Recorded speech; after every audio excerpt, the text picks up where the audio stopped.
y yo tengo el honor de presentar al profesor don Cristóbal Casado Álvarez. Desde luego voy a intentar ser breve porque yo siempre entiendo que alguien tiene que escuchar al conferenciante que de verdad sabe y el que de verdad va a decir las cosas interesantes. Y yo desde luego voy a intentar ser breve y voy a dar nada más unas pequeñas pinceladas de su extenso y largo currículum para que se den un poco cuenta de quién es don Cristóbal Casado Álvarez. Fundamentalmente verán que todas sus actividades y proyectos han estado relacionados con la historia, con la cultura y con Linares. Don Cristóbal Casado es catedrático de Geografía e Historia de Educación Secundaria, vicedirector del Instituto de Huarte de San Juan por 20 años y, como dije ayer, muchas generaciones de linarenses le debemos que haya estado tanto tiempo en el Huarte y no haya estado educando como nos está educando. Fue delegado provincial de la Asociación de Profesores FERI y ha sido director del FERI. También ha sido miembro de asociaciones culturales linarenses como el Grupo Teatral Dioniso, el Cineclub Ágora o en el Consejo Asesor de Publicaciones y Temas y Autores Linarenses. Fue cofundador también de un centro de estudios linarenses por el 69, revista del Taller de Historia, del Proyecto Arroyanes, del grupo de trabajo del Centro de Profesores Linares, Territorio y Patrimonio. Ha estado en la Plataforma de Patrimonio Cultural de Linares, en fin, no me extiendo.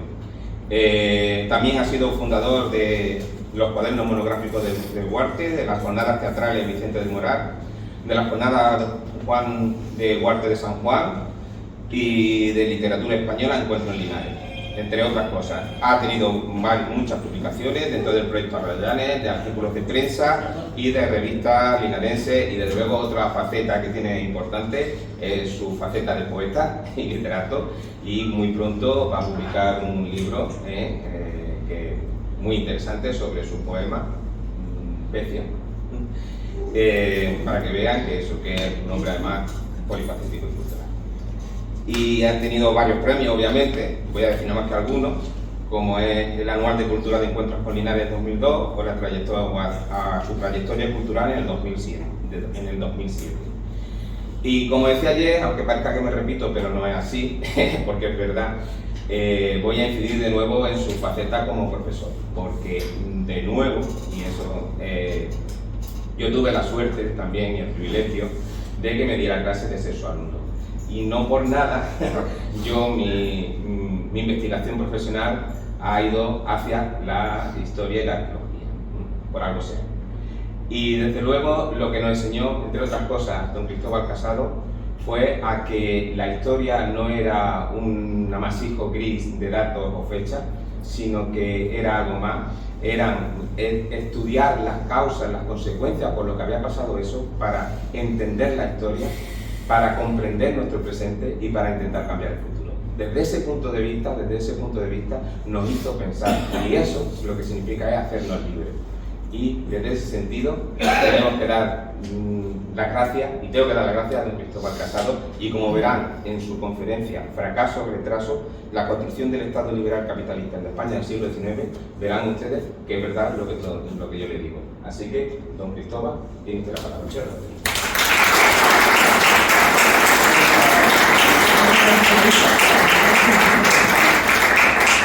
En primer lugar, no se asusten por esto, porque están hechas una sola cara. Habrá unas 30 proyecciones y además voy a ser lo más breve posible porque yo mismo me voy a cortar si es necesario para que, como muy tarde, a las 6:30, en media hora tengamos un coloquio. A las 6:30, a las 7:30.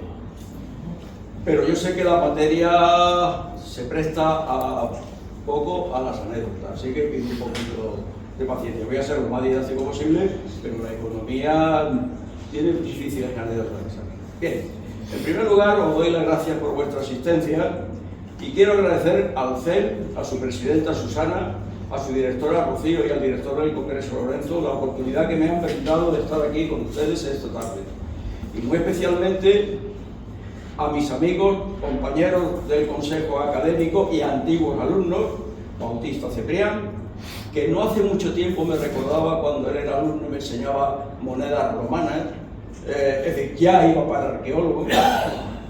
Y también a Francisco Miguel Aránega, alumno también, que junto con mi hijo me han ayudado al endiablado asunto de la informática, del cual yo soy un analfabeto absoluto. Voy a hacer, antes de empezar, una serie de recomendaciones. En primer lugar, yo no soy ningún investigador histórico. Yo soy un profesor de historia de bachiller, jubilado, pero sigo siendo profesor porque los que somos profesores por vocación, me pasa igual que a los sacerdotes, son siempre profesores aunque se mueran. Imprime carácter, es la palabra que yo quería decir. Así que yo no voy a impartir una ponencia, sino lo que voy a hacer es impartir una lección, como profesor que soy. Mi última lección, el lenguaje académico, mi última lección, con lo que esta vez sí me voy a jubilar definitivamente. Tampoco me voy a limitar a hablarle fundamentalmente de economía española en el siglo XIX, puesto que del aspecto político ya le habló ayer mi compañero y sin embargo amigo Francisco Portillo, y del aspecto social hablará mañana Juan Parrilla, antiguo alumno mío también y también amigo mío. Tampoco voy a hablar de Linares, porque de Linares venimos hablando desde enero de este año y a lo largo de este mes Lorenzo Martínez Aguilar dará una conferencia sobre Linares y presentará también los libros sobre Linares, y después nos queda el maratón del Congreso de noviembre. Y le he dicho que no se asusten por esto, porque este tema, yo voy a serles sincero, yo he elegido este tema porque fue con el tema con el que yo me presenté a la oposición de catedrático y se notan los años, eso fue hace 25 años y yo fui capaz de mucho más contenido que tengo aquí, hacerlo en 50 minutos y ahora por mucho que quería recortar me sale una hora y algo. Es que los años, la memoria también se nota. Paso ya el esquema. Yo me voy a ceñir a este esquema que ven ahí. Introducción, condicionantes de la economía española del siglo XIX, transformaciones agrarias, proceso de industrialización, formación del mercado nacional y despejaré la incógnita de por qué ese fracaso o retraso. Y después el problema. Los investigadores, comienzo con la introducción, los investigadores, profesores, estudiantes o simplemente interesados en la historia tenemos una cierta pereza intelectual porque seguimos utilizando términos que tienen un significado ambiguo. Por ejemplo, si analizamos la palabra prehistoria, quiere decir que antes de la historia no había nada. Pero seguimos llamando la prehistoria, que es la aparición de la escritura. El descubrimiento tiene un doble, la reconquista, el descubrimiento tiene un doble significado. Por ejemplo, las edades, antigua, media, moderna. ¿Es moderno un señor del siglo XVII? ¿Es contemporáneo un señor del siglo XIX? Pero como decía aquel famoso anuncio de la televisión, aceptamos pulpo como animal de compañía. Pero ahora explicaré por qué uno de esos términos ambiguos es la palabra revolución.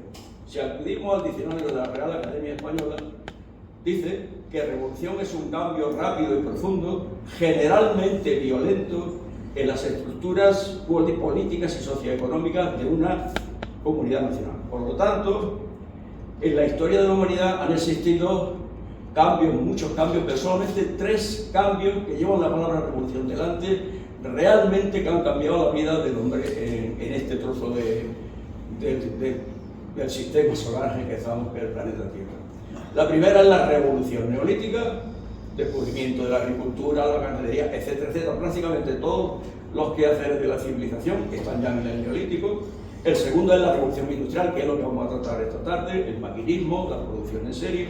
Y el tercero, que es la revolución tecnológica, en la que estamos inmersos, el tema de la informática, la robótica y ese gran interrogante que aparece por el horizonte, que es la AI, la inteligencia artificial. Pues hoy lo que vamos a hablar es de la revolución industrial. La revolución industrial se origina en Inglaterra en la segunda mitad del siglo XVIII y después se desarrolló fundamentalmente a lo largo del siglo XIX en los principales países de Occidente. No es una revolución. Seguimos diciendo revolución industrial y yo voy a seguir diciendo revolución industrial, pero no fue una revolución.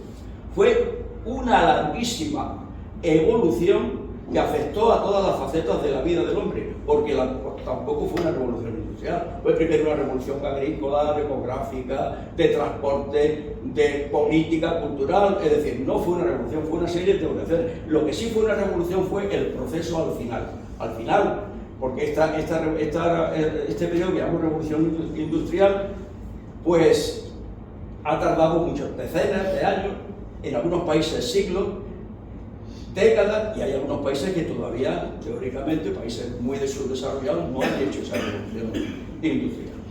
Por lo tanto, ya es un fenómeno básicamente occidental, pero el resultado, cuando finalizó ese proceso, sí fue realmente revolucionario. Y lo que vamos a explicar aquí esta tarde es eso: cuándo, cómo y de qué manera llegó la revolución industrial a España, y situar así a Linares dentro de la estructura económica, porque Linares, como dijo ayer Paco Portillo, o fue Lorenzo, creo, no es una cosa que surja así de pronto, la industria además, es porque está inmerso en un contexto nacional, por lo cual yo creía necesario que este prólogo, política, economía social, sirviera para que pudiéramos comprender realmente que lo que pasó en Linares se debe a lo que estaba pasando en España. Bueno, perdonen estas digresiones, pero uno puede dejar de ser profesor. Ahí tenéis el icono de la primera revolución industrial, que es la máquina de vapor, de James Watt, que sirvió para revolucionar todas las características de actividades del hombre: la agricultura, la industria, el transporte de los barcos de vapor. Sin la máquina de vapor no hubiese... hay que coger un icono, y de 100 historiadores que preguntáramos, 100 diríamos que la máquina de vapor. Y el segundo, este sí podía ser más aleatorio, el teléfono de Graham Bell, de la segunda, un icono de la revolución industrial, pero que podíamos haber escogido otro, porque verdaderamente la segunda revolución industrial, pero ¿cómo se representa la electricidad? Una fuente, podíamos haber, las nuevas fuentes de energía, la electricidad y el petróleo, pero no basta con esto. Pasamos ya a los condicionantes de la economía española, que son condicionantes geográficos, demográficos, políticos, económicos y sociales. Primero hay que aclarar qué significa el término condicionante. Los condicionantes son factores, una serie de factores que pueden influir, y de hecho influyen, en este caso en la economía española del siglo XIX, pero no lo determinan. Esto hay que explicarlo un poco. Es decir, influir quiere decir que pueden influir positiva o negativamente, pero que el hombre, con su inteligencia, con su tecnología, es capaz de aminorarlos y que sean los negativos y fomentar los positivos. De hecho, los que hemos estudiado geografía e historia, estudiamos al principio que había dos corrientes de geografía contrapuestas. Eran los que eran deterministas, como Friedrich, cuyo fundador era Friedrich Ratzel, que esto lo cogieron los geógrafos nazis para justificar que, gracias a la geografía, Alemania necesitaba invadir a todos los países que estaban a su alrededor, porque este gran pueblo elegido necesitaba mucho más espacio. Y luego era lo más correcto, que era el posibilismo de Vidal de la Blanche. ¿Cuáles son los determinantes geográficos? Según el canciller alemán Otto von Bismarck, decía que la geografía es lo único que permanece de la historia. No es exactamente así, ya lo verán. Porque hay factores geográficos negativos que son susceptibles de ser modificados. Por ejemplo, el paso de Despeñaperros fue siempre un obstáculo para la comunicación de Andalucía con la meseta y con el resto de España. Recordar que las nuevas poblaciones surgen fundamentalmente para eliminar de bandoleros y de bandidos este paso. Pero cuando llega la tecnología, ahora mismo puede ser más o menos dificultoso cuando hay embotellamiento, pero no obstaculiza el paso de la meseta a Andalucía, porque han hecho puentes, han hecho túneles, etcétera, etcétera. Es decir, el hombre puede aminorar esos efectos negativos.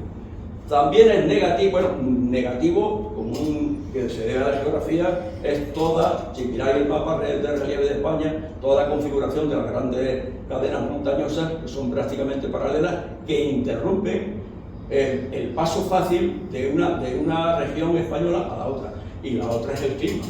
En España, todo lo que es el centro, la meseta, que ocupa el mayor espacio de toda España, es un clima continental, frío en invierno, muy cálido y muy árido en verano, que condicionó durante muchísimo tiempo que la agricultura fuese una agricultura de secano, la famosa trilogía mediterránea de trigo, aceite y vid. Pero también, bueno, siempre se hablaba, se le echaba la culpa cuando había, porque hasta el siglo, superado el siglo XX, había crisis de subsistencia, es decir, había una tormenta, había un pedrisco, había una helada, el trigo escaseaba y llegaba el hambre. Llegaba la crisis de subsistencia y siempre se echaba la culpa, hasta la época del general Franco, a la pertinaz sequía. Esa palabra pertinaz sequía era muy utilizada porque la culpa de que haya hambre más, la pertinaz sequía. Bueno, pues el hombre ha sido capaz de solucionar la tecnología gran parte de eso. Y entre los aspectos positivos, la propia situación geográfica de España. España está situada estratégicamente entre dos continentes, lo cual facilita mucho el transporte y el comercio internacional. Y la otra, la gran riqueza que tiene España, especialmente Andalucía, de tener un subsuelo muy rico en minerales. Eso sería, si pasamos a lo siguiente, la historia son datos. Algo que lo tienen de pregunta, ¿no? La historia son datos ineludibles, fechas, cantidades, pero yo no voy a aburrirle con la cantinera de datos y datos. El que quiera saber datos concretos, que lo mire ahí. Además, yo en este caso, voy a ser muy breve, porque yo supongo que Juan Parrilla, que creo que está por aquí, mañana hablará un poco también de demografía, así que se lo voy a dejar a él. Pero sí algunos datos. El siglo XIX español, cuyos principales datos los tenéis ahí en la pantalla, es un régimen demográfico antiguo, que había una alta natalidad y una alta mortalidad, pero sobre todo hay una alta mortalidad infantil. Una familia que quisiera tener 2 o 3 hijos tenía que tener 8 o 9, porque los demás se le morían o en el instante del parto o en el primer año de vida. Y de hecho, eso se ha puesto por ahí, la esperanza de vida eran de 35 años. Imaginar que un hombre del siglo XIX con 35 años era ya un anciano.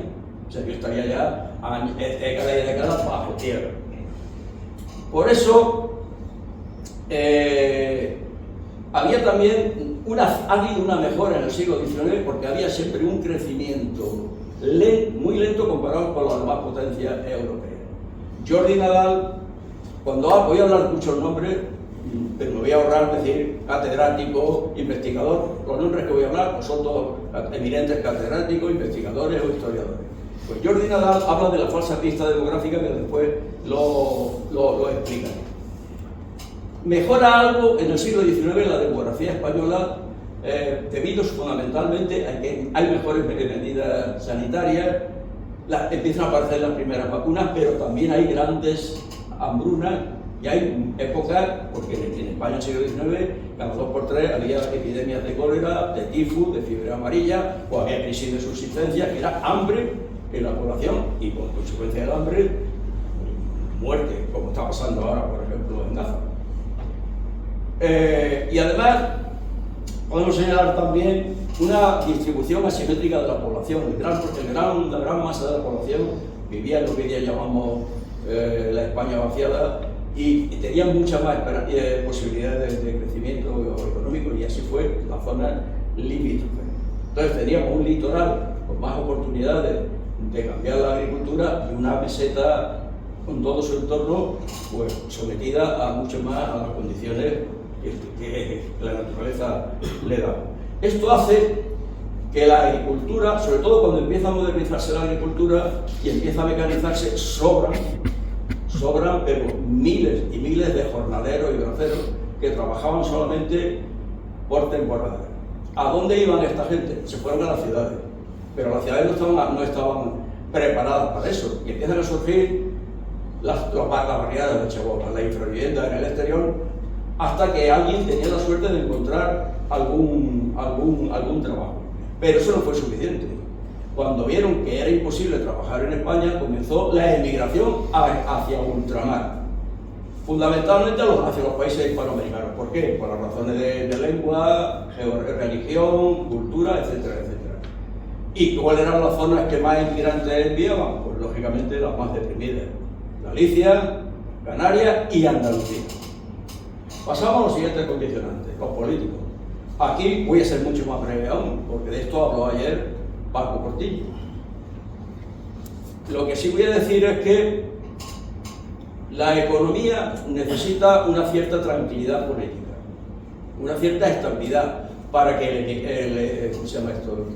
Para que el inversor, tanto interior como externo, no huya y que no quiera el siglo XIX. Pues si empezamos a buscar un siglo fundamentalmente convulso, como el siglo XIX en España, ya por eso también Paco Portillo no encontraríamos otro.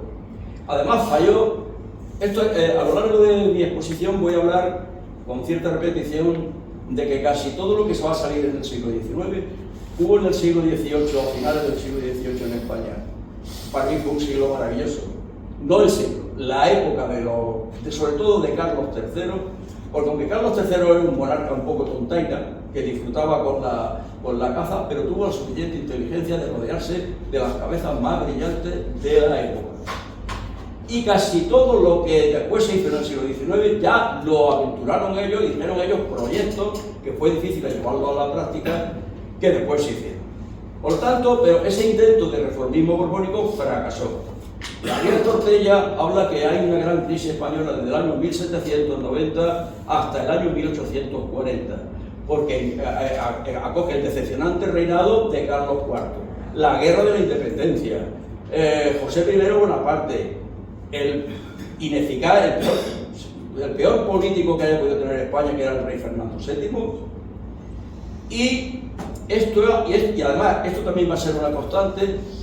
Precisamente tenemos uno de los peores reyes que ha tenido España en la época en que España pierde su imperio colonial, con lo cual España pierde un mercado fabuloso porque se independiza de la colonia americana. Tenemos los gastos que vamos a arrastrar de la guerra de la independencia porque los franceses hicieron barrabasadas y con lo que no se podían llevarlo, sobre todo en el patrimonio artístico, lo volaban, pero no olvidemos lo que dijo también ayer Paco, los ingleses. Cuando el general Wellington avanzaba con sus tropas para expulsar a los franceses, entre tanto se entretenía de volar las fábricas textiles que había por Salamanca y por ahí, para que cuando se acabara la guerra no se hiciéramos la competencia a los ingleses. Y el gran problema que tenemos cuando llega Fernando VII es que se vuelve al proteccionismo, a otra constante. Siempre que gobiernen, hoy llamaríamos derecha o izquierda. Ese término no es muy usual para el siglo XIX. Yo llamaríamos conservadores y progresistas. Siempre que gobiernan los conservadores no quieren cambiar nada. Y son partidarios estamos hablando de economía, del proteccionismo económico. Leyes que protejan la industria española frente a la externa. Aunque en la externa nos vendan, por ejemplo, más barato y de mejor calidad el carbón, y además eso obstaculiza, siempre se ha demostrado que cuando se hace una economía autárquica, a la larga es perjudicial. Lo más importante es el libre comercio. Tú me vendes a mí, pero yo te vendo a ti. Que es lo que está haciendo ahora Trump con estos aranceles, que lo que pasa es que Trump es Trump, no, los Estados Unidos son los Estados Unidos, y no se atreven a decir, si tú me pones aquí el 50% para venderme tus cosas, yo te voy a poner aquí el otro 50%, porque Trump tiene otras medidas para presionar.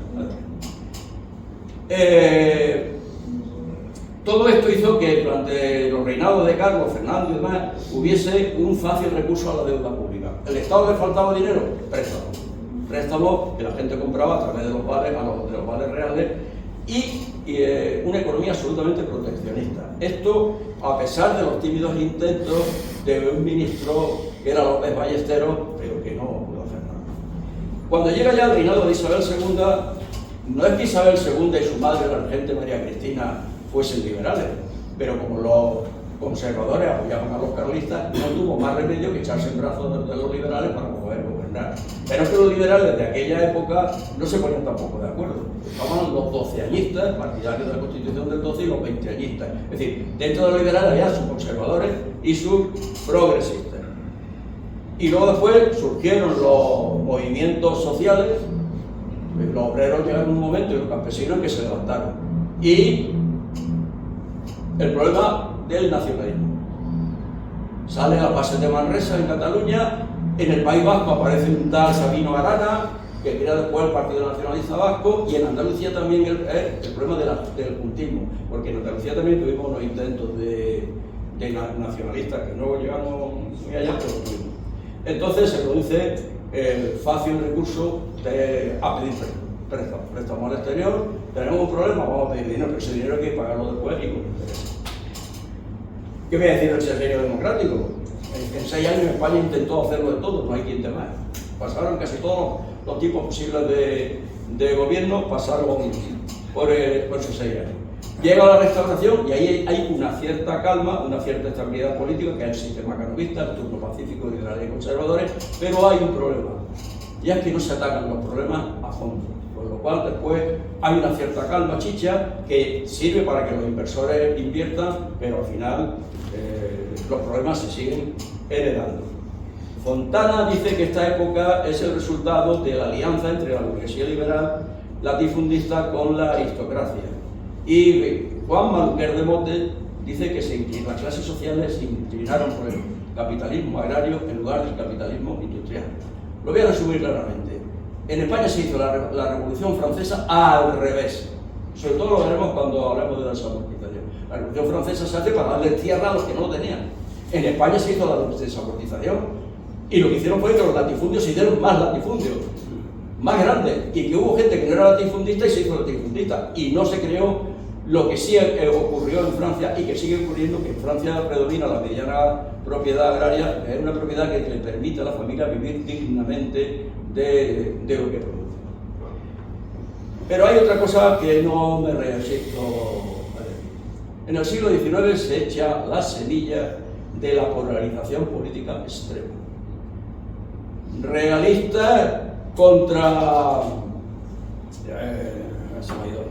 partidarios de Fernando VII contra liberales, la burra negra y la burra blanca.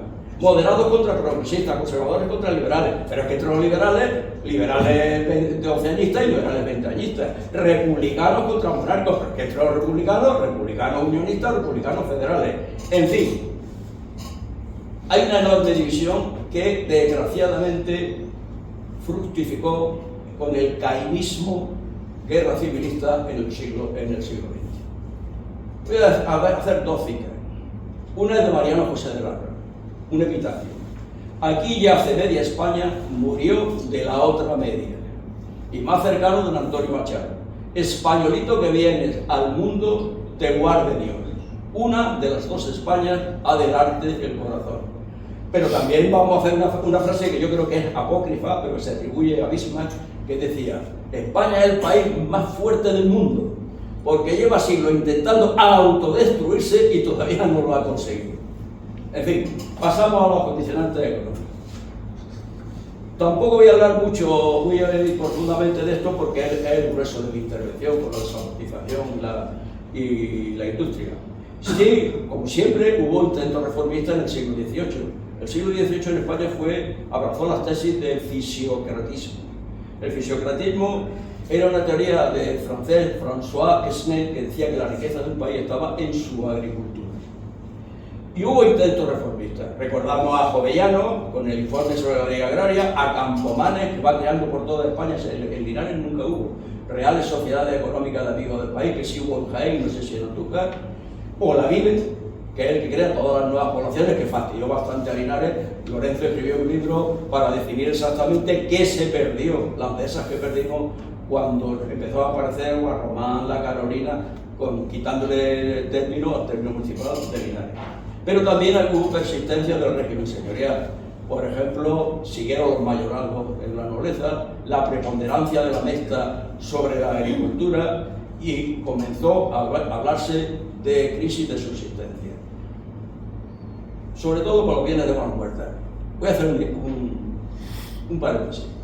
He dicho antes que los historiadores tenemos una cierta pereza mental o intelectual. Seguimos aceptando los bienes de manos muertas. Todos sabemos que son los, pero porque se llama manos muertas. Pues esa idea, después de muchos años, me la iluminó un historiador, Luis Perdiz Esteblar, que en un cursillo que hicimos en Guarromán sobre la Andalucía del siglo XVIII explicó por qué es eso de las manos muertas. Cuando se muere una persona, antes se le solía poner en la mano al cadáver un crucifijo. Cuando llega el rigor mortis, es imposible quitarle lo que agarre, como no sea rompiéndole los dedos. Sobre todo si el crucifijo, si el crucifijo era de madera, nada, pero si el crucifijo era de oro, la familia no iba a entrar con el crucifijo. Eso se llamaba las tierras que eran imposibles venderlas, cambiarlas, porque pertenecían a la corona, a la iglesia o a la nobleza. Por eso se llamaban bienes de mano muerta.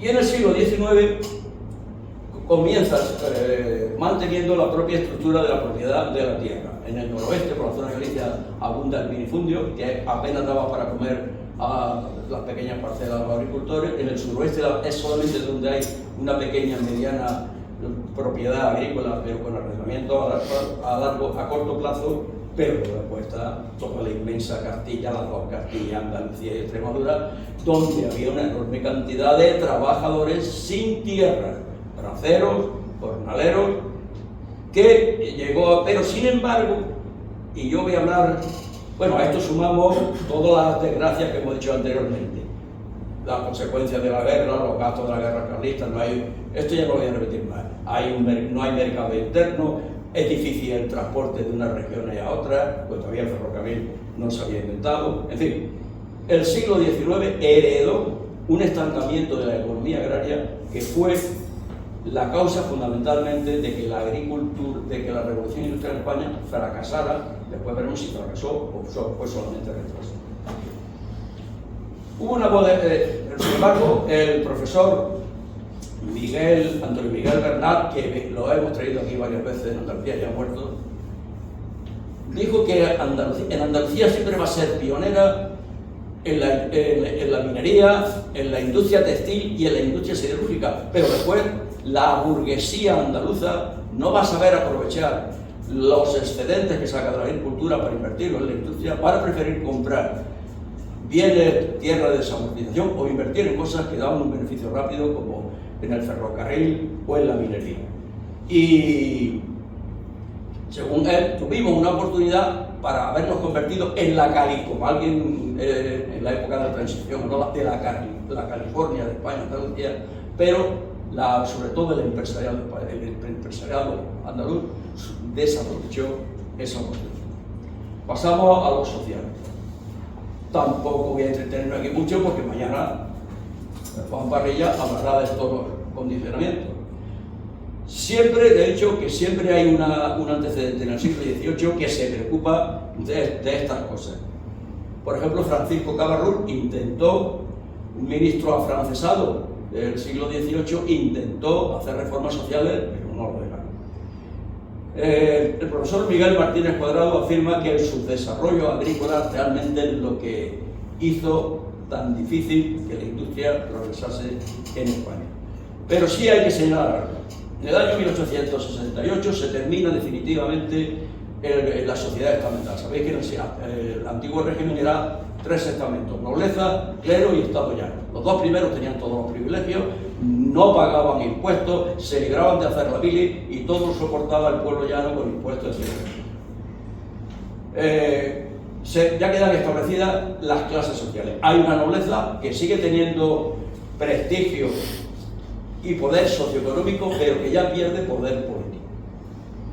Y además es permeable, se acerca luego después al liberalismo moderado y sobre todo salen nuevos títulos que se compraban o que el rey concedía con favor especial, entre ellos el marquesado de Linares o el marquesado de Comillas. La clase verdaderamente emergente es la burguesía. Una burguesía que es terrateniente porque va a comprar bienes de la desamortización, pero que es también comercial, menos industrial, porque ya hemos dicho que la alta burguesía prefiere invertir en cosas más rentables que la industria. Al fin y al cabo, sabemos que hay empresarios que se pueden arruinar. A todo lo contrario, las clases medias. Las clases medias es el jamón del sándwich. Cuanto más grande sea ese jamón, mejor. Cuanto más separación haya en el medio entre la rebanada de arriba y la rebanada de abajo, la rebanada de arriba son los ricos, los de abajo son los pobres, más conflictos sociales habrá en España. ¿Quién formaba las clases medias? Era muy plural. Burócratas, ejército, la educación, profesionales liberales como los médicos, comerciantes, industriales los menos, eran los que a la hora cuando empieza el voto censitario eran los que podían ganar, los que podían votar, los que ganaban entre 200 y 400 reales. Aquí hay que saber, esto me lo me lo investigó Aránega, que a mediados del siglo XIX el sueldo medio de un jornalero equivalía a 9 reales, creo, ¿no?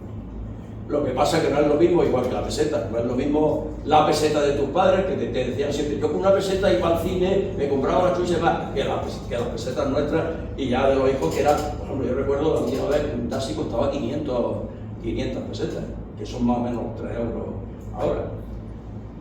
Y cuando se funda la peseta son 4 reales, los que tenemos ya una cierta edad, recordáis las monedillas con el agujero, que eran 2 reales, los 50 céntimos que eran 2 reales, porque la peseta tenía 4 reales. Y en esta clase media comienza ya a influir, a entrar ideas ya no tan solamente liberales, sino demócratas y republicanas. Y luego está el pueblo llano enorme, analfabeto, con hambre, impuestos, quintas. Hay que elaborar leyes de beneficencia porque el pueblo se estaba muriendo de hambre.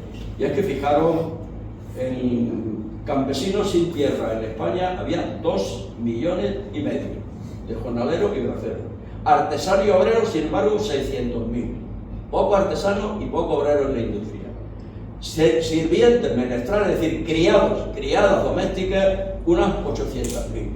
Y unos 300.000 mendigos, pobres y mendigos que cuando iban a censarse en la profesión ponían profesión pobre, que vivían de la mendicidad y de la beneficencia. Y ya empiezan a surgir, ante ese descontexto, los primeros movimientos sociales y obreros. Los trabajadores empiezan primero en asociaciones de carácter solamente de oficio, pero luego empiezan a entrar las ideas reformistas y las ideas revolucionarias. El marxismo, el anarcosindicalismo, el socialismo utópico y hasta la propia Iglesia Católica, después de la publicación de la Rerum Novarum por el Papa León XIII, comienza a abordar el problema obrero, la encíclica Rerum Novarum. Como señala Gabriel Tortella, cuando estamos hablando de términos sociales y políticos y la economía, están todos revueltos. Es como cuando coges, a ver lo dice él, cuando coges el este de cerveza y salen una letra de lado. Hay aquí algo que no vamos a tocar porque en este prólogo, pero que es importantísimo. No hemos tocado la cuarta pata, política, economía social y la cultura, porque no teníamos ya más tiempo. Pero confiamos que el profesor Aurelio Valladares, que viene en el Congreso a hablar de la cultura de Linares, hable en general de la cultura, porque hay enorme cultura burguesa, contracultura popular, la prensa, la institución libre de enseñanza, la educación, las reformas sociales, el eclecticismo en el arte, la generación en literatura, la generación del 98. Eso es importantísimo, pero no lo vamos a tocar. Pasamos a las transformaciones agrarias. Ahí tenéis los puntos principales que vamos a tocar y pasa a la siguiente, lo más importante, que es la desamortización. Primero voy a aclarar qué significa la palabra desamortización. Desamortización es desvinculación o enajenación de la tierra de sus antiguos propietarios. Proceso que se inició en el siglo XVIII, pero que no llegaría a cuajar hasta el segundo tercio del siglo XIX.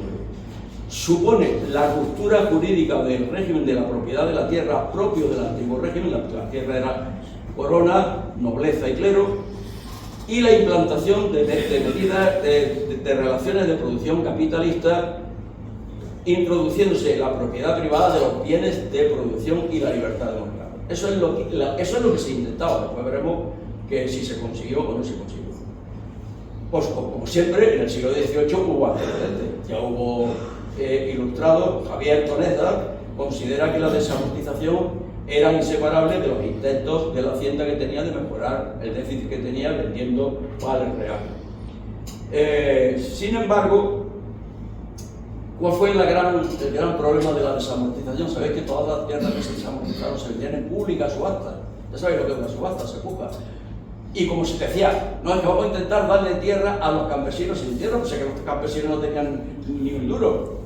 ¿Quién se llevó a esas tierras? La burguesía, la que tenía dinero. Por lo tanto, se frustró el intento de crear, si es que hubo ese intento de crear una clase media agrícola. Se intentaba, sí, sobre el papel, era el intento de crear una nueva clase agrícola con capacidad de ahorro y susceptible de imposición, es decir, que pagase impuestos porque cobraba un sueldo más o menos decente. Antecedentes, el catastro de Ensenada, la época de Campomanes. El catastro de Ensenada lo que pretendía era crear una contribución única, pero ¿sabéis lo que hizo el catastro de Ensenada? Que iba pueblo por pueblo, descubrir que en España había una enorme cantidad de tierras baldías, tierras fértiles que no se utilizaban. Esto cabreó muchísimo a la nobleza, y ahí salió el expediente de la Ley Agraria. Luego tenemos a Florida Blanca, que ya hablaba de desamortizar los bienes de manos muertas, o la Vide, que además de las nuevas poblaciones de Sierra Morena, decía que los bienes de la corona se enajenaran, se cedieran a campesinos que tuvieran medios para que estos a su vez los pudieran adoptar, pero que decía que para eso, que también fue un poco el fracaso de las nuevas poblaciones, que había que invertir dinero y la corona no tenía dinero. Jovellano dijo, vamos a desamortizar los bienes municipales, que es más fácil de desamortizarlos, y vamos a pactar con la Iglesia. Al principio se hablaba de los grandes terrenos que tenía la Iglesia, pero era como un pacto con la Iglesia. La primera desamortización, voy a hablar ahora de cuáles son, pero para centrarme solamente dos. La primera desamortización fue de Godoy, ya en el siglo XVIII, que esta fue pactada. Se intentaron vender una sexta parte de los bienes de la Iglesia, pero pactando con el Papa Pío VII, y algunos bienes de realengo. ¿Qué pasó? Que llegaron los franceses. Se acabó la desamortización porque España tenía una guerra que librar. Para el historiador Richard Herr, hispanista, dice que se estaba llamando a la propiedad de la tierra no al pueblo, sino a la burguesía, como va a suponer. Objetivos de la desamortización. Bueno, he dicho que vamos a hablar, está primero la desamortización de Godoy, después tenemos la desamortización de las Cortes de Cádiz. Lo tenéis, creo que ahí en el apartado D, donde pone el proceso. Las Cortes de Cádiz elaboraron una tímida desamortización, pero ¿qué pasa? Que llega Fernando VII, impone el autoritarismo, se acaba el intento de desamortización. Luego, en la época de Fernando VII, está el trienio liberal, que eran solamente 3 años, donde los liberales intentan desamortizar, pero entonces lo invaden otra vez los franceses, pero esta vez con el permiso del rey, que es la Santa Alianza de los 100.000 hijos de San Luis, y se acaba la desamortización. Después está la de Mendizábal, que esta es la que vamos a hablar más detenidamente, la que se llama la desamortización eclesiástica. Después está la de General Espartero, que también, como no es muy poco, apenas significó nada. La de Madoz, que es la de la segunda, la que me voy a detener, y la última fue la del sexenio revolucionario, que como era muy poco tiempo, estaban todos peleados, tampoco se dio para. Resultado de... Bueno, eso no, eso era aparte. Vamos entonces a hablar de cuáles fueron los objetivos, en primer lugar, de toda la desamortización. Hacienda necesitaba dinero para pagar los gastos de la guerra de la independencia, después las guerras carlistas. Ya no teníamos el recurso fácil de traer oro y plata de Hispanoamérica, ni tampoco teníamos ahí un mercado para venderle. Así que, ¿qué se hacía? Deuda pública. Y cuando el Estado necesitaba dinero, deuda pública, vales reales, pero eso después había que pagarlo. Pues entonces el objetivo era hacer una desamortización fundamentalmente de los... Por supuesto a la nobleza no se le ocurrió desamortizarlo, porque la nobleza era la nobleza. ¿Cuáles son los dos elementos débiles? La Iglesia y los ayuntamientos. Estos son los que vamos a quitar realmente las tierras para que puedan tener para obtener dinero. Pero fue Tomás y Valiente duda de que realmente se quisiese cambiar la titularidad de la tierra. Ya hemos visto que el resultado no fue crear una clase media agrícola, sino mejorar la aristocracia y la burguesía, que era la clase mayor. Resultados sociales, privados, eso sí le interesaba a los liberales no tenían mucha fama, muchos amigos. Era privar a los estamentos privilegiados de la fuerza económica y social que tenían, sobre todo la Iglesia. Se suprimió el diezmo, que había un impuesto que había que pagar la 10ª parte de lo que uno ganara a la Iglesia, y los derechos señoriales, que eso sí, los derechos que tienen los señores, a veces no digo de pernada, pero casi, que tenían sobre sus siervos, pues eran prácticamente a los esclavos de los Estados Unidos. Y posibilitar el acceso de la propiedad de la tierra a una gran masa de campesinos sin tierra. Esto no se consiguió. Políticos sí se consiguieron, que fue pues que el régimen liberal se acercaron parte de la nobleza, todos los que se beneficiaron de la compra de tierra de la desamortización se hicieron liberales. y sin embargo tuvo la enorme enemistad de la Iglesia, hasta que llegó un concordato, y de los ayuntamientos. Me voy a centrar, como he dicho anteriormente, en la desamortización eclesiástica de Mendizábal, que fue del año 1835 al 55. Afectó a las órdenes monacales, a las instituciones anteriormente suprimidas, al clero secular y al clero regular. Problema: pública subasta. Tuvo un complicadísimo trámite legislativo que acabó cuando en el año 1851 se firma por fin el concordato con la Iglesia. La Iglesia acepta que ha perdido lo que se ha vendido. Claro, no le iba a quitar a un señor que había comprado una tierra, estaba bueno, no se lo quitar. La Iglesia lo acepta, recupera los no vendidos, pero se le compensa económicamente, pues haciendo prácticamente que los sacerdotes fueran funcionarios, es decir, pagándose a los sacerdotes y haciendo donaciones a la Iglesia para compensar.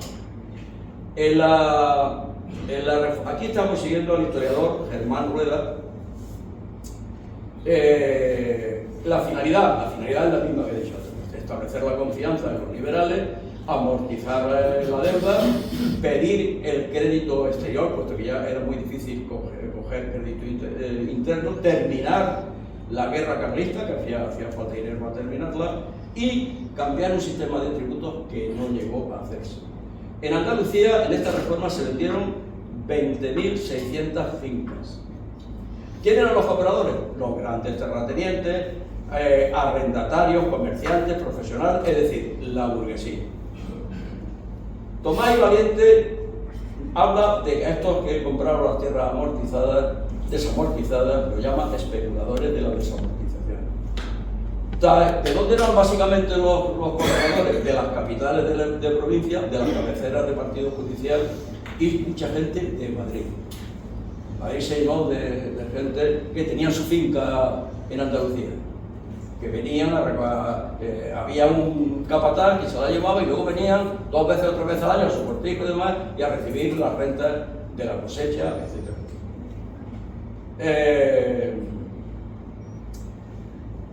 Hay que decir una cosa: ¿qué pasaba con todos los trabajadores que trabajaban para la Iglesia?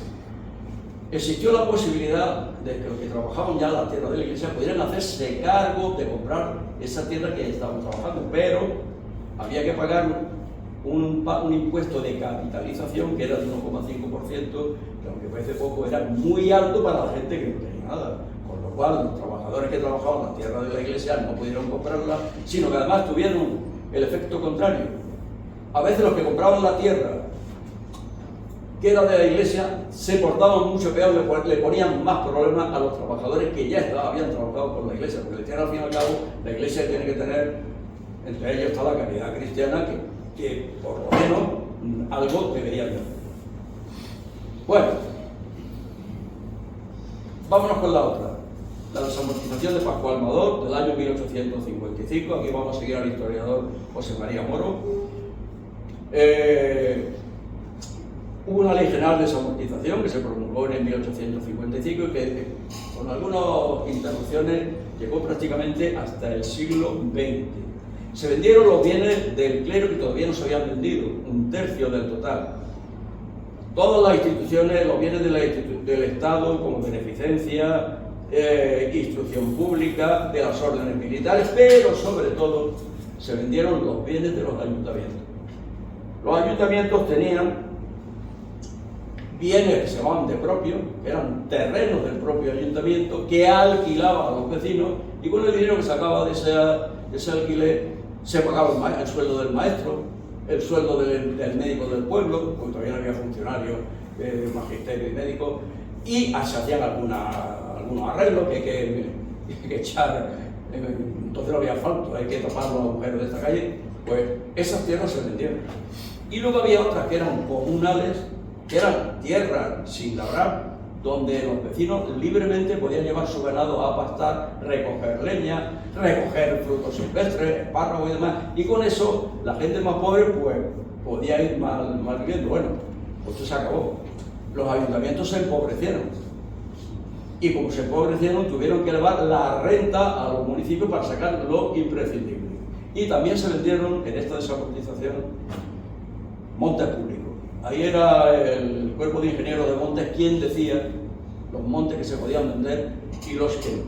Pues casi se vendieron unos 3,5 millones de montes públicos, casi un 7% del territorio nacional. Es decir, que tú podías decir, esta cordillera es mía, o este bosque de eucaliptos o lo que sea es mío.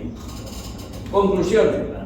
Fue la más importante por la duración y por el volumen de los bienes vendidos y por su repercusión social. Pero no se consiguieron los objetivos. Se reforzó el latifundio en zonas que ya eran latifundistas, como Andalucía o Extremadura. Sí aparecieron nuevos y medianos propietarios, porque ya los que tenían dinero, la burguesía y la aristocracia, ya había comprado las tierras mejores. Entonces las que no querían dar fue las que algunos campesinos adquirieron. Y, por supuesto, esto atrajo a los liberales, que se unieron más los conservadores y liberales, pero obtuvo el rechazo exterior de los municipios y de la corona. La corona también se opuso. Resultado, pues ya lo he dicho. Económico sí disminuyó, de todas las desahuciaciones, sí disminuyó la deuda pública, pero hubo aquí un problema, y es que los excedentes que se produjeron en la agricultura, que podían haber ido a la industria, pasaron a comprar bienes de fincas y demás. Fijaros, entre el 1856 y el 1865 se invirtieron 818 millones, ya estaba la peseta de pesetas, en comprar fincas por parte del que tenía dinero, y solamente 98 millones en comprar acciones de la industria. Es decir, que el que tenía dinero decía, no, yo voy a comprar la tierra, que la tierra es segura. En la bolsa las acciones pueden variar. Al latifundio de la nobleza se adhirió el latifundio de la burguesía. Richard Hare y Pierre Vilar dice que no cambió la estructura de la propiedad, sí de la titularidad jurídica. Y Edward Malefakis habla de un aumento relativo del minifundio. Aunque hubo más tierras roturadas, no mejoró la producción, aumentó la deforestación. Por eso hubo una gran crisis ganadera, al faltar pasto y aguas naturales, y los ayuntamientos se empobrecieron. Sociales, se creó la clase estamental, que habíamos dicho, dividida en clases. Sí desaparecieron los mayorazgos de la nobleza. El campesinado no accedió a la propiedad de la tierra, como se decía, se proletarizó aún más, y falta de esa ayuda que tenían con los bienes comunales, pues surgió la llamada cuestión social, es decir, los problemas de los levantamientos obreros, que en Andalucía fueron muy importantes y con una fuerte represión. Resultado, los que sobraban en el campo, la industria todavía no podía acogerlo. Solución, la migración. La migración primero a las zonas industriales, y nos vieron que no, a ultramar. Político sí se consiguió el objetivo, se estabilizó el régimen constitucional moderado, pero con el apoyo de la burguesía, pero con la oposición, ya hemos dicho, de la Iglesia y de los campesinos. No vamos a hablar aquí, pero qué bonito sería. En la desarrollación falta muchísimo que estudiar. Yo le digo a algunos historiadores locales que se metan con ese, porque yo soy investigador, que se metan con el sector.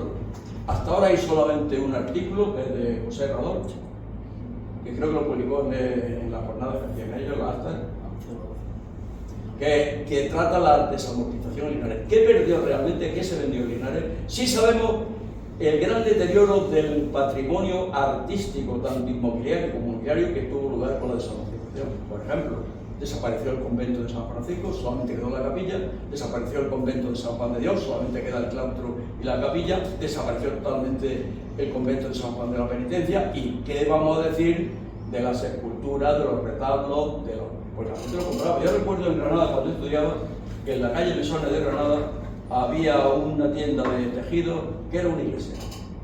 Entonces estaban todavía las bóvedas, las capillas, y cada capilla tenía un mostrador donde vendían pues la tela, lo que sea, y hasta habían dejado el púlpito. Alguien había comprado eso, bueno, lo voy a transformar en un convento. Conclusión.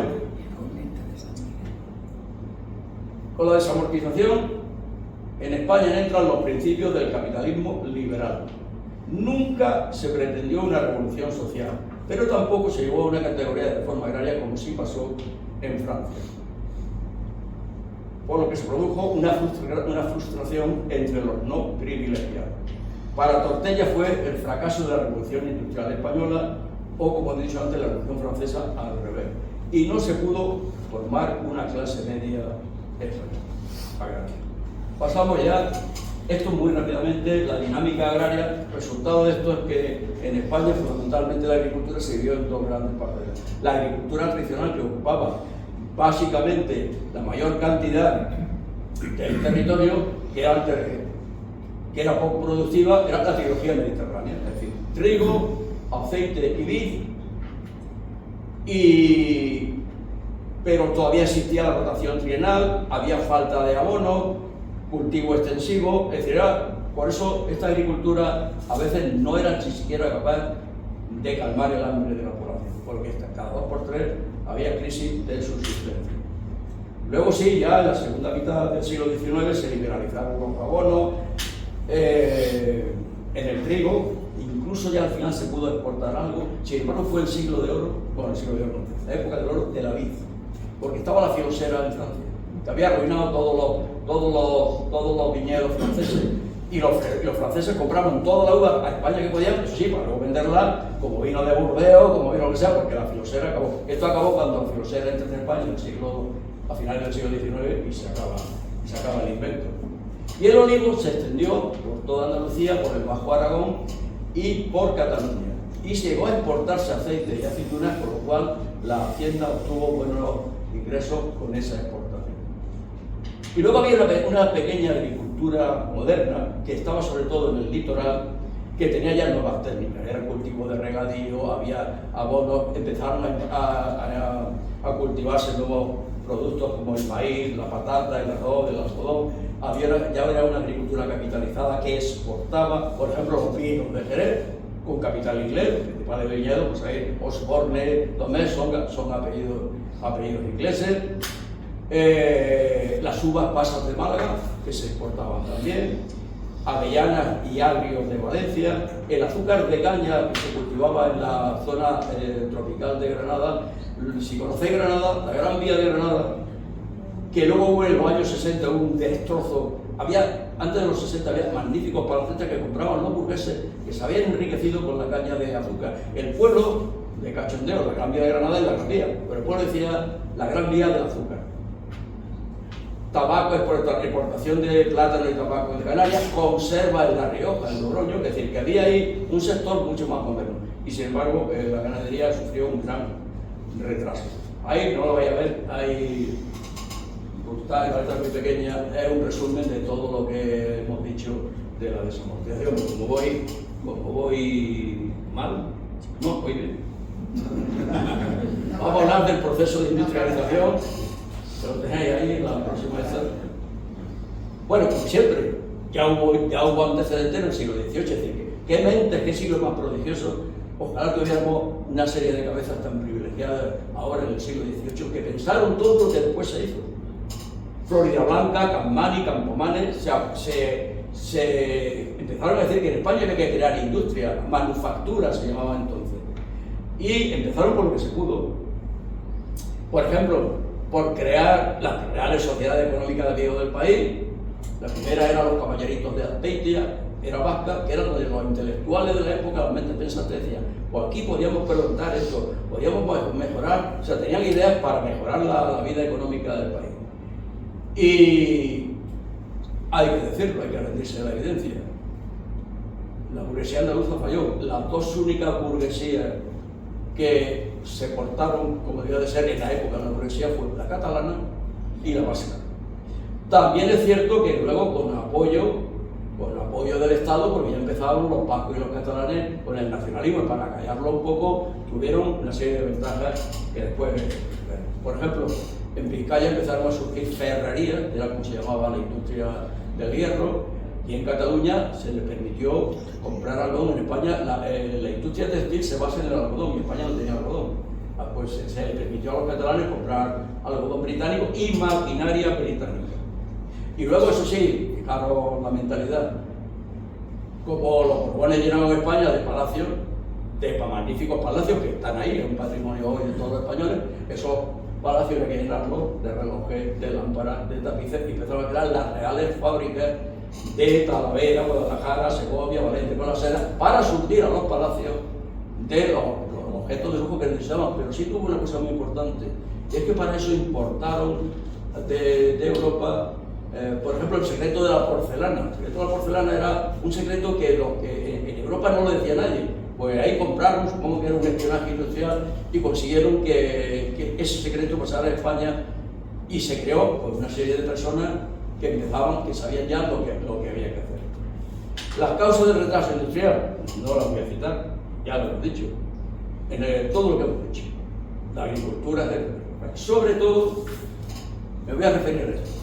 La agricultura, según el modelo inglés, tiene que cumplir, para que haya revolución industrial, 3 grandes aspectos. Primero, la agricultura tiene que suministrar los suficientes materias primas alimenticias o textiles o de otra forma para sufragar las necesidades de una población en aumento.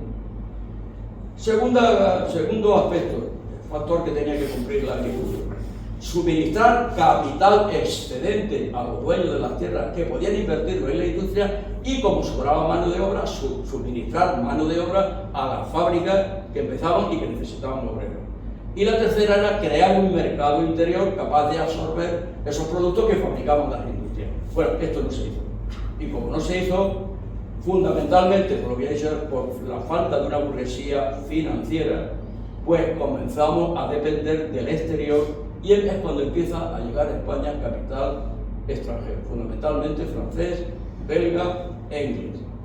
Y además, por todos los factores que hemos dicho, un marco político, los problemas, la guerra, las carlistas, etcétera, etcétera, que todo esto hizo que fuera imposible llegar a donde había que llegar. Vámonos ahora con los sectores industriales, ya sí que creo que voy mal. El primer sector industrial es la minería. España era un paraíso de metales de todo tipo, y fue una fuente de riqueza para el Estado. El Estado intervino, liberalizó la minería según le interesaba a Hacienda, pero como faltó capital extranjero, hubo que invertir capital extranjero, y aquí se creó una nueva polémica. ¿Fue beneficioso el capital extranjero, tanto el que se invirtió en la minería como en el ferrocarril, para Tusell, Tortella o Pérez de Domingo? Sí fue algo favorable, porque creó trabajo directo y trabajo inducido, llegó a difundir una tecnología que no se conocía, y es cierto que cuando una empresa extranjera invierte dinero, por ejemplo el caso de Linares, los beneficios se repartían, pero algo queda. En el caso de Linares fue beneficiosa la aportación extranjera, también hubo aportación española. Esa es la gran polémica. Por ejemplo, para Nadal no. Para Jordi Nadal fue un colonialismo extranjero. Según él, el 50% de las concesiones mineras era de extranjeros, y se repartieron los beneficios y se sobreexplotó el sureste y la pérdida de riqueza. Pero es que tengo que ir más rápido porque lo que más me interesa es el final. En la industria fundamentalmente de la revolución industrial es la siderurgia. Bueno, la minería, eso he pasado muy rápidamente porque para la siderurgia es muy importante el carbón y hierro. Pues la siderurgia, la siderurgia y la industria textil son las industrias icónicas de la primera revolución industrial. Hubo 3 fases. Como siempre, los andaluces fuimos los pioneros. Como ya dijo Paco Portillo ayer, el primer alto horno de España, ya veréis la fotografía, se crea en Marbella.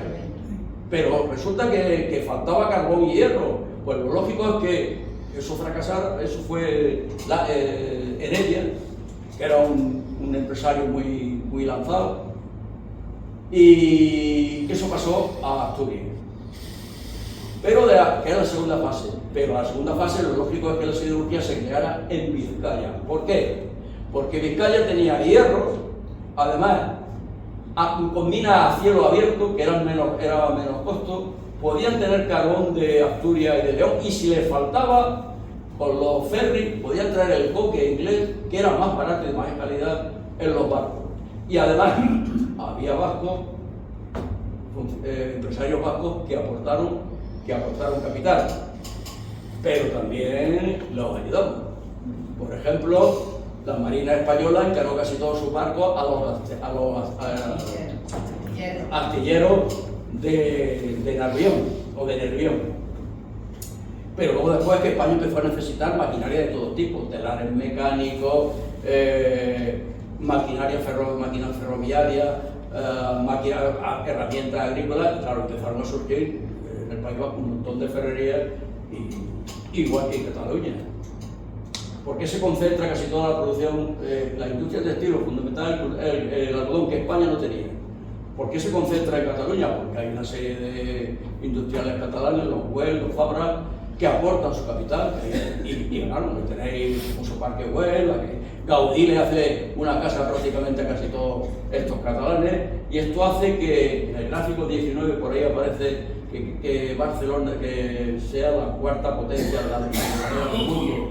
Por ahí aparece, si no lo digo yo.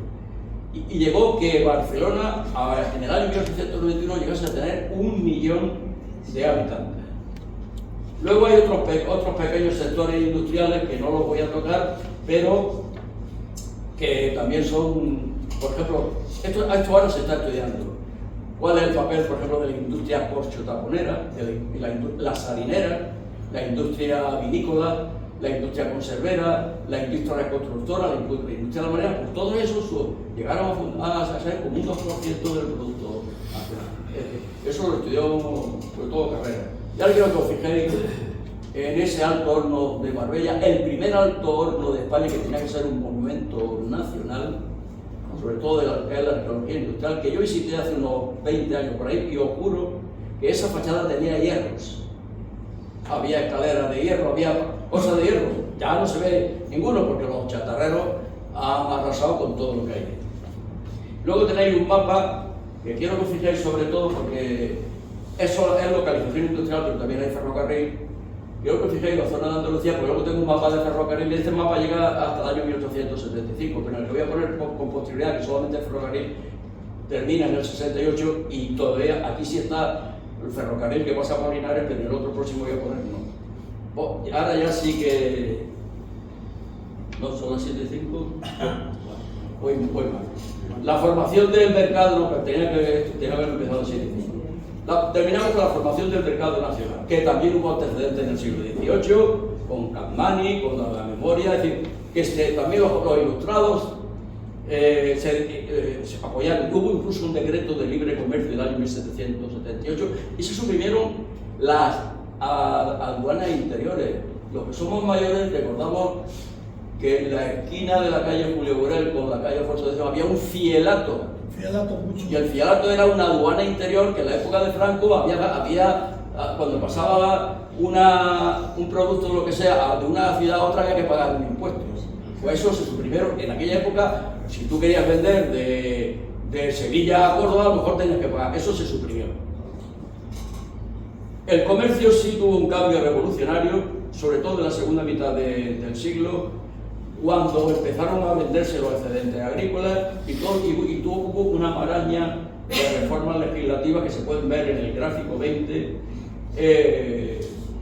Por ejemplo, se creó la peseta se dividió en 100 céntimos, se crearon leyes de ferrocarriles, leyes mineras, se crearon todo tipo de leyes, y esto hizo que la economía en la segunda mitad del siglo XIX se recuperase.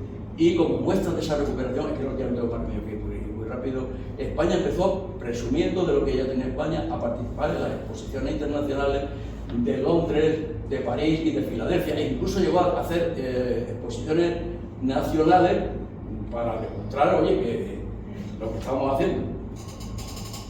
Y luego termino, era necesario instituciones financieras para financiar todo esto. Ya en el siglo XVIII, volvemos al siglo XVIII, se crea la Banca de San Carlos, que era antecedente del Banco de España.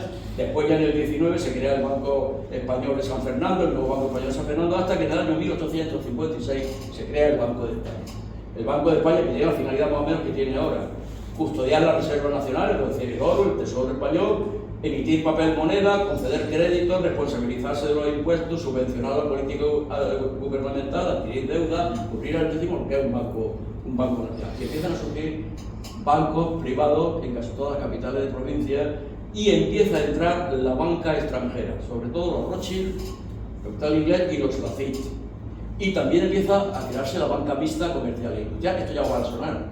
El Banco Hispanoamericano, el Banco Español de Crédito, cuya primera sucursal se establece en Linares, el Banco de Vizcaya. Se crea la Bolsa de Madrid en el año 1831, la de Barcelona en 1881 y sociedades de crédito por todo el país. Lo que pasa es que al final del siglo los inversores recelan, porque la bolsa, si la bolsa siempre se ganara, no invertiríamos en bolsa. La bolsa es fluctuante, entonces al final la burguesía prefirió invertir en bienes de renta fija o de venta más rápida. La red viaria. Bueno, las carreteras eran las del siglo XVIII, malísimas. Había carreteras en el siglo XVIII hasta que llegan también los ilustrados, que eran se siguieron utilizándose las vías romanas en muchos casos, que se arreglan, comienza a arreglarse en el año 1840. Se elige un diseño radial político. Ya sabéis que Madrid es el kilómetro cero, porque casi todas las principales carreteras partían de Madrid hacia la periferia. En el año 1836 se crea la Real Compañía de Diligencias y en el año 1851 se crea la Ley de Carreteras, que ya establece que las carreteras van a ser nacionales, entonces no hay autonomía, regionales o locales. Y llega el ferrocarril. El ferrocarril es el arma, la palanca principal del desarrollo económico español. Y vuelve la polémica: ¿fue beneficiosa la entrada de capital extranjero en el ferrocarril? De nuevo, Tortella, Nadal, como ya lo he hablado, me lo salto. Pero hubo un problema también, que se eligió el proyecto político, el centro o la periferia. Nadal, y ahí yo creo que sí lleva razón, decía que tenía que haberse hecho un ferrocarril, que en Andalucía sí se hizo. Los ferrocarriles que unían dos zonas económicas importantes. Por ejemplo, el ferrocarril Linares-Almería para exportar el plomo, el ferrocarril de Río Tinto-Huelva para exportar el cobre. Sin embargo, fijaros, el primer ferrocarril no es el de Barcelona-Mataró, el primer ferrocarril es de Cuba, que era el primer ferrocarril español, porque Cuba era española. En el año 1848 se crea el ferrocarril Barcelona-Mataró, que unía mentalidad catalana, una zona económica con otra zona económica. ¿Sabéis cuál fue el segundo ferrocarril? Madrid-Aranjuez. ¿Por qué Madrid-Aranjuez? Porque la corte y los reyes veraneaban en Aranjuez. Era el famoso tren de la Fresa. Bueno, y luego se crea la Ley General de Ferrocarril en el año 1877, pasa. Ahí tenemos los principales ferrocarriles, pero falta la zona, porque esto termina en el 68, falta Linares. Y ahora vámonos ya con lo que a mí realmente me importa. Bueno, me importa más. En el año 1975 sale un libro, ahí tenéis la portada, El fracaso de la Revolución Industrial en España, 1814-1813, escrito por Jordi Nadal, un eminente profesor catalán que murió en el año 2020 y que estuvo en Linares, discípulo de Jaume Vicent Vives, que no vamos a hablar ahora de su trayectoria. Esta obra causó un enorme impacto entre los historiadores y entre los economistas. Voy a leer el subtítulo porque ahí dice todo lo que era. Análisis de las causas que mediatizaron el intento de aplicar en España el modelo clásico a la inglesa de desarrollo económico. Ya hemos hablado mucho de Nadal. ¿Qué contenía este libro? Aquí como un ciclo. Pretendía que España debía haber escogido el modelo inglés para convertirse, hacer su propia revolución industrial, como lo hizo Inglaterra 100 años antes. Él habla, tesis de él, la falsa pista del aumento de población, es decir, según las teorías, cuando aumenta la población tiene que aumentar también el nivel económico. Esto no pasó en España.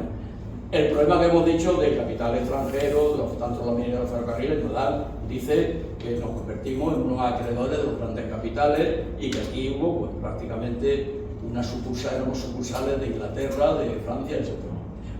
Eso es lo que habla también de la desamortización del suelo. La desamortización, según Nadal, perjudicó enormemente el desarrollo económico e industrial de España y la desamortización de valor fue absolutamente perjudicial para los campesinos pobres y para los ayuntamientos. igual que la desamortización del suelo, habla de la desamortización del subsuelo. El problema carbonífero es el que establece esas tres fases, fase andaluza, fase asturiana, y luego lo lógico era que se estableciera la siderurgia en Vizcaya. Que eran las dificultades de la... según él, esto no lo entiendo, según él dijo que la siderurgia vasca debería haber exportado lingotes en grandes cantidades al exterior, porque todos sabemos que cuando tú exportas, si tú exportas un objeto manufacturado, es mucho más el valor añadido que tiene que si exportas solamente lingotes de plomo, de hierro, etc. Pero bueno, la industria algodonera es lo que él mejor conoce y además tiene, yo creo que, bueno, no lo sé, que Nadal debería ser un poquito nacionalista catalán, porque él habla magníficamente del empresariado catalán. Vamos ahora, en el año 1985, 10 años después del fracaso, la Fundación Ortega y Gasset hace un seminario de historia económica sobre la modernización económica de España, donde participan los historiadores más eminentes de España en aquella época. Todo el mundo está de acuerdo que el libro de Nadal es magnífico, que es un hito en la historiografía económica española, pero aportan, ya han pasado 10 años, hay gente que está investigando y aportan nueva luz y nuevos enfoques. Y casi todos coinciden en que en lugar de la palabra fracaso, era más lógico poner retraso o atraso. Voy a citar rapidísimamente. Gabriel Tortella y García Delgado dicen que empiezan a criticar a Nadal. Dice que Nadal ignora los determinantes geográficos y no abarca el papel del Estado ni de la educación, pero es que en el año 1975 no había prácticamente estudios sobre eso. Sobre el modelo, aquí es lo más importante. Dice que por qué vamos a aplicar un modelo si la sociedad inglesa era absolutamente distinta a la sociedad española. No se puede trasladar así como así. Entonces dicen casi todos que el modelo que había que estudiar era el de países semejantes a nosotros como Portugal o Italia. Y entonces en lugar del modelo inglés lo que había que estudiar era el modelo latino o el modelo mediterráneo. Es decir, que hay que aceptar porque las condiciones de España no eran las de Gran Bretaña o las de Inglaterra en el siglo XVIII. Esto lo opina sobre todo Pedro Fraile y Tortella. Sobre el papel de la agricultura, que para la industria, para los historiadores catalanes como son Fontana, Nadal o Jordi Palafox, era el principal causante del desastre, pues empiezan a estudiar después, de nuevo, Fraile, Tortella y García Delgado, que no fue tan mala el papel de la agricultura que hicieron en aquella época, y que empiezan ya a aplicar al empresariado. Si la agricultura falló, ¿por qué no se creó un mercado interno? Es decir, era en lugar de la demanda, ¿por qué no se hablaba de la oferta?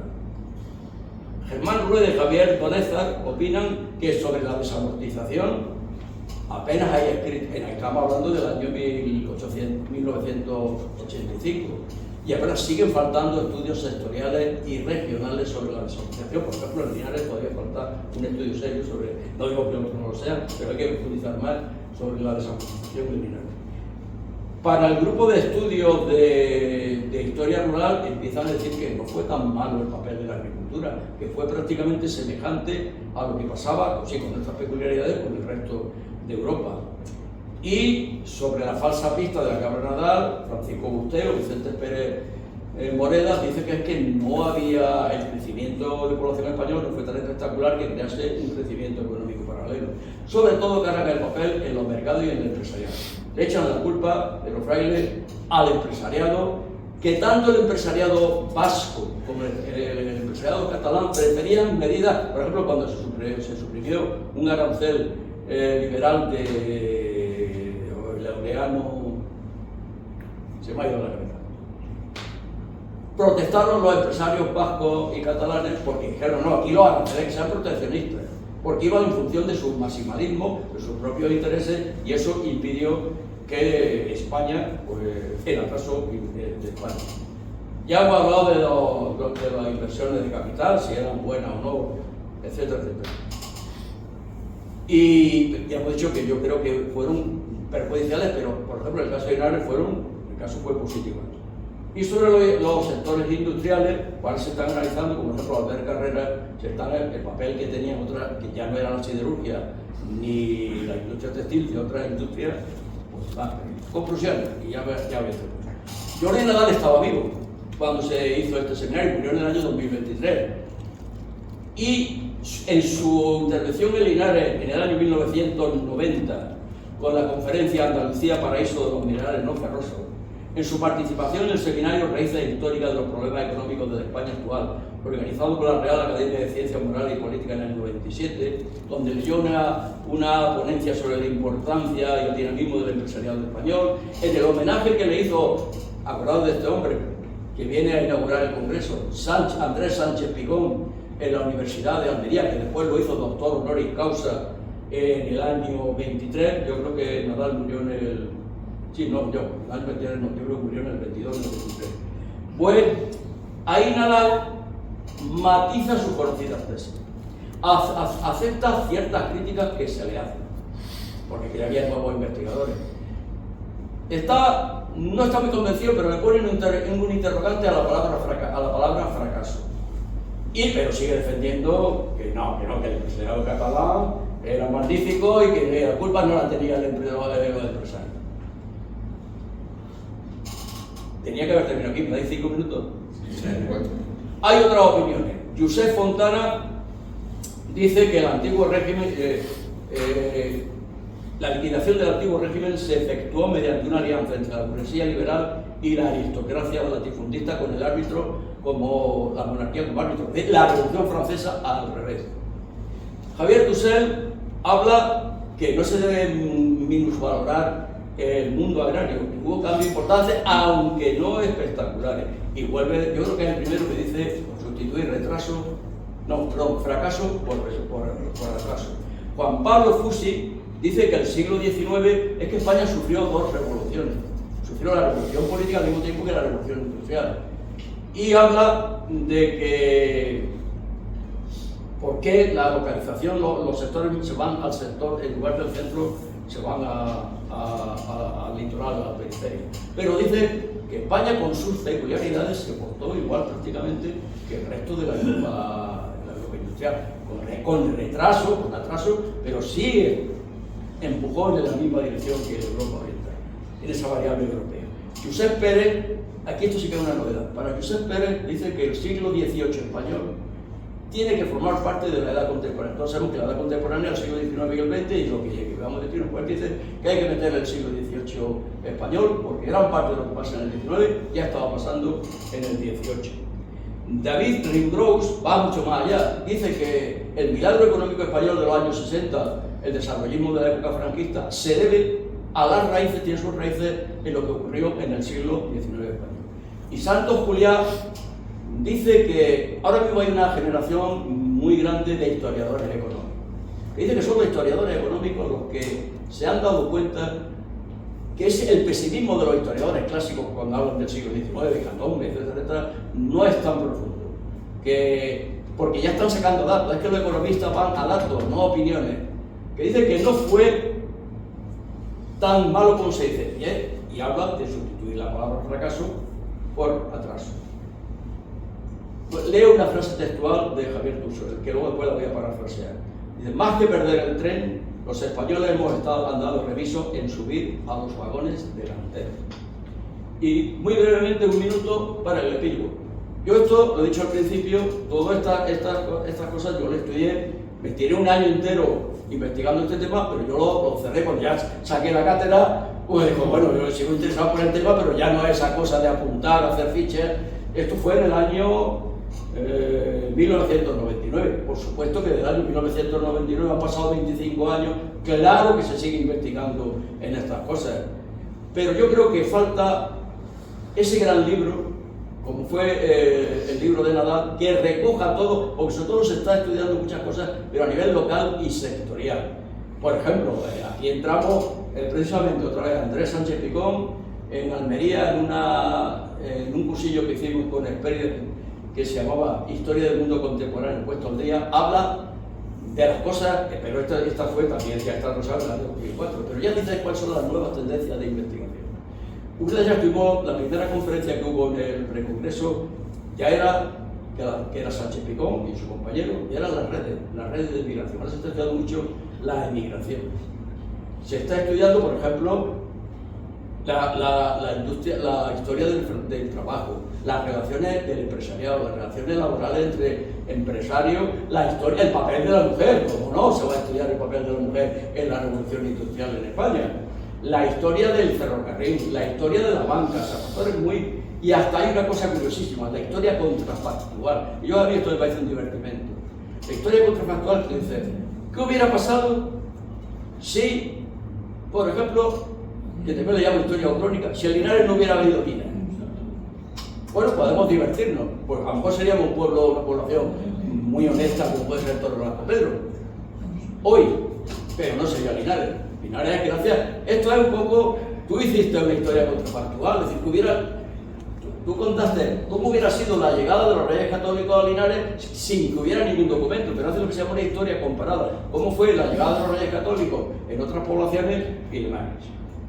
Y Fontana dice que la historiador de hoy día tiene que llevar una caja de herramientas. En esa caja de herramientas, además de la historia, tiene que llevar conocimientos de economía, sociología, antropología, psicología, etc.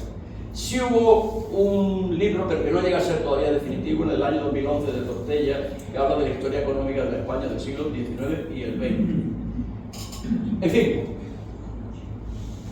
que yo creo que aunque yo lo he analizado con fuerza esos 25 años, pero yo creo que para dar un contexto de cómo estaba España en el Linares de la luz y la sombra, yo creo que está bien. Voy a terminar parafraseando la frase antes del tren de Santo Julián, para hacerlo más claro.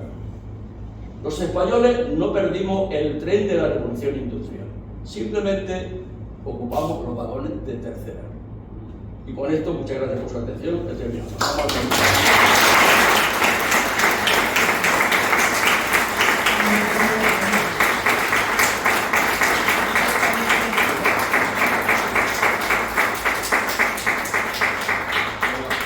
Yo creo que como ayer sería interesante que las personas aquí que estén interesadas o quieran saber algo más sobre la disertación de don Cristóbal, pues por el límite de las 8 menos 5. Por el límite de las 8 menos 5, efectivamente, pongan su reloj cronómetro y si quieren hacer alguna pregunta, yo creo que sería interesante también. Una pregunta o un comentario. Una aportación personal. Tiene por ser una pregunta. Sí, parece. Hay dos, bueno, a mí hay dos cuestiones, pero bueno, tenía que darme una cuestión, esta última. Hombre, María Dolores Muñoz Dueñas, historiadora linarense que estuvo en la Universidad de Córdoba, en uno de sus libros, Linares 1752, cuando analiza el catastro de Ensenada y habla de la minería, que va a venir después en el siglo XIX, una de las cosas que dice claramente, yo he solido extractar esa frase bastantes veces en mi trabajo, es que efectivamente el factor diferencial de Linares en el siglo XIX es la minería. Si no hubiéramos tenido la minería, pues hubiéramos sido, como tú has dicho, contra el Blanco Pedro, como cualquier otro pueblo que no tuvo minería. Digo, Linares y los pueblos mineros de la comarca. Sin embargo, sí hay una cuestión que me ha gustado mucho, como has planteado, el tema de la diferenciación entre dos historiadores, por ejemplo, Jordi Nadal y Tortella Casares, que es Tortella Casares dice textualmente, según he leído yo, en España, si no hubiera sido por la penetración del capital extranjero, la minería no hubiera sido lo que fue.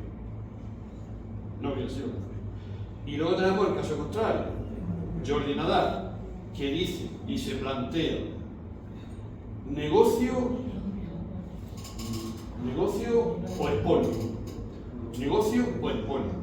Y se inclina por el expolio. En el caso de Linares, concretamente, tenemos penetración del capital extranjero, francés, inglés, alemán, belga, pero si nosotros nos ponemos a analizar ahora con la perspectiva del tiempo, aquel pasado que estamos analizando en el siglo XIX, y vemos qué inversiones de lo que sacaron, de lo mucho que sacaron estas empresas inglesas, francesas, alemanas, ¿cómo repercutió eso de cara a reinvertir en la ciudad? Y vemos que no quedaron infraestructura, excepto los franceses, la familia Nefouly, que invirtió en lo que fueron el tranvía de Linares, por ejemplo. Pero más allá de lo cultural, en el caso de ingleses por la iglesia evangélica y todas estas cuestiones, más allá de la reinversión en Linares de esta empresa fue cero, nula. Fue cero, fue nula.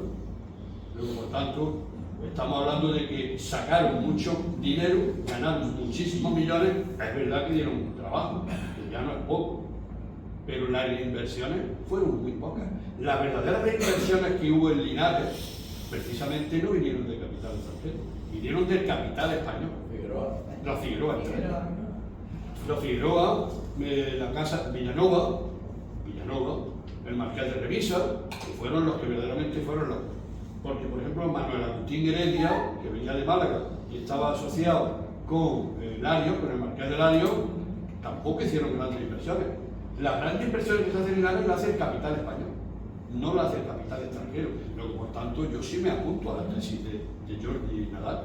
Aquí hubo más un expolio que un negocio, pero para expoliar, para llevarse los ingresos, los beneficios, pero para reinvertir poco en la ciudad. Sí, yo creo que hay que buscar un camino medio, porque si no hubiera habido minería en Linares, no estaría Santana, por supuesto, no crearía esa población que necesita cualquier industria, fresadores, mecánicos y demás, y luego, por supuesto, claro, todo el capital hubiera sido español. Incluso es que vamos a hablar también, es que el capital español a veces no lo invertía aquí.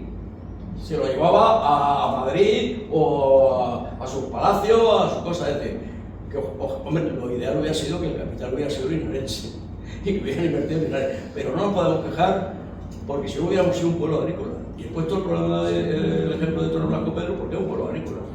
Ahora, el que Linares sea lo que es Linares, pues se debe a la minería, sin lugar a dudas. Susana, por favor. Bueno, primero quiero darte la enhorabuena por esta conferencia. Y sí, me gustaría saber tu opinión. ¿No piensas que Linares ha sido la gran olvidada en términos históricos al hablar de la revolución industrial?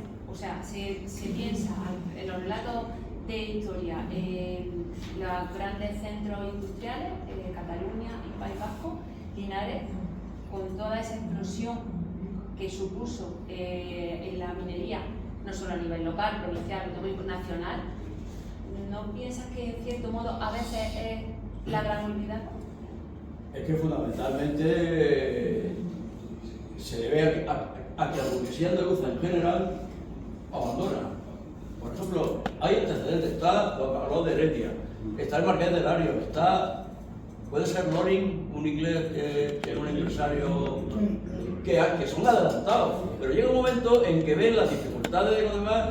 Por ejemplo, Heredia creo que empezó también con la industria textil en Andalucía. Lo que pasa es que luego tenemos a una burguesía catalana y vasca que la burguesía andaluza no lo hizo. La burguesía andaluza y compró tierra y cuando pudo se fue a Madrid y esto lo tenía como lugar de paso y demás. Es una mentalidad distinta. Una mentalidad distinta, la mentalidad vasca y el catalán es de invertir en su tierra. Y esto nos guste o no, es así. Nosotros tenemos otros valores, pero la burguesía andaluza no invirtió lo que debía. Además, según he dicho, Bernal, Andalucía tenía todas las condiciones para haber despuntado, incluso mejores porque tenían un mejor clima, un mejor terreno y la riqueza de su suelo se ha convertido en la famosa California de España. Pero no fue así. Lo que a mí no me hace gracia es eso de que hubiera sido sí. Bueno, como juego lo podemos hacer. Por ejemplo, ¿qué hubiera sido si Franco no gana la guerra civil? Podemos perder el tiempo en saberlo. ¿Qué hubiera sido si, lo que he dicho antes, si Linares no hubiera tenido? Es que esos son ejercicios de distracción. Pero es que hay historiadores que hacen eso. Bueno, yo es que pienso que sí se invirtió en Linares. Todos los grandes edificios que tenemos son de finales de primero del siglo XX, como es el mercado de Abasto, la estación de Madrid, el hospital de los Marqueses, el paseo de Linares. Sí se invirtió en Linares. Lo que pasa es que lógicamente los capitales que vinieron de Alemania, de Bélgica, de ingleses, pues esos al final se fueron, pero también se fueron porque los trabajadores de las minas que había en Linares ya fue las primeras revoluciones de sindicales y había muchos conflictos en Linares cuando ya se empezaron las minas a tener, cuando bajó el dinero del plomo y ya se ganaba menos dinero en las minas, se quedaron muchos mineros parados y hubo muchos conflictos sociales y la gente se fue a Madrid. Los que tenían dinero pues se fueron porque verdaderamente había muchos conflictos a primeros del siglo XX, después de la Primera Guerra Mundial. Conflictos había en toda la zona minera y sobre todo en las agrícolas. En Andalucía, los levantamientos de Loja, es que la gente se moría de hambre. Cuando uno se muere de hambre, asalta la panadería, asalta todo lo que sea. Es decir, que los conflictos sociales existieron en toda la zona. Lo que pasa es que Linares, la sociología de Linares, que no se ha estudiado, del linarense. Linares somos un pueblo de aluvión. Cuando yo empecé a dar clase, cuando daba clases de demografía, entre los alumnos decía, a ver, que levanten la mano los que sois nacidos en Linares, casi todos. Los que sus padres son de Linares, ya bajamos. Los que sus abuelos son de Linares, poquísimas. Ya sí. Hoy hay ya 3 generaciones, yo soy de 3ª generación linarense, pero la mentalidad del minero, pues voy a hacer una facilona comparación. El Far West, el poblado del oeste, el minero sabe que le queda muy poca esperanza de vida y además cobraba más que un trabajador agrícola, pues eso se lo gastaba. Porque uno no sabía si mañana la jaula lo iba a tirar o iba a morir de silicosis a los 3 o 4 años. Entonces esa mentalidad era: me juego la vida, y si me puedo jugar la vida por una reyerta, por un juego de cartas o por una mujer, ya sabes, Linares, 2 pasos, 3 pinchazos. Yo soy de Linares y Pincho. Yo soy de Linares y Pincho. Pues lo mismo, pues no le importaba si el dueño de una mina le bajaba el sueldo por ponerle un petardo. Con lo mismo que utilizaba para barrenar. Es decir, que no es una mentalidad linarense, es una mentalidad de ser un pueblo de aluvión. Ya no, ya la gente de Linares tiene raíces. Muchos son ya, sus abuelos son de Linares, además. Pero al principio era una gente que no decir que le diera todo igual, pero si vivo mañana me muero. Y además tengo claro que la esperanza media de vida era 35 años, que sea algún minero. Pues con 20 y tantos años moría de silicosis. Y muchos accidentes. Me bajaban la media mucho. La muerte era una diaria. Bueno, ¿alguna pregunta más? Pues Bueno, pues, muchas gracias por